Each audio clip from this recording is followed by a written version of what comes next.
donate, invest, and plan your state. So on this slide, I want to show you two different ways of donating investments, specifically shares, and why one option is much more tax efficient than the other. The two choices are selling the shares and donating the cash, or donating the shares directly. Now let's walk through a simple example. Imagine you own shares that cost you nothing and are now worth $100. That means you have $100 capital gain. If you sell the shares first, that $100 gain is triggered. Half of it is what, $50 is taxable. Assuming a tax rate of around 50%, you end up paying about $25 in taxes. Now, after selling, you donate the full $100 in cash and receive a donation tax credit of $50. When you net everything out, you have paid $25 in tax and saved $50. Your net tax savings are $25.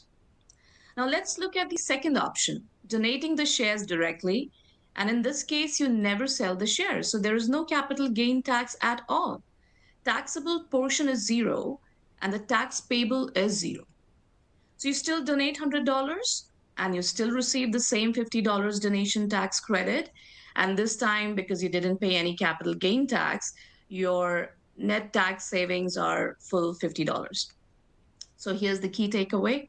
By donating shares directly instead of selling them first, you completely avoid capital gain tax and still receive the full donation credit. Result is simple. You double your tax savings, going from $25 to $50.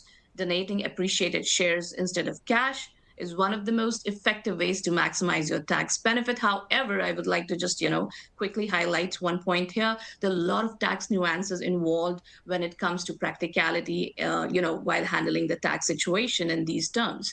So it's always advisable to take a professional help. Right now, what we are trying to do is to give you the most simplest version of the topic so that you can just understand the baseline.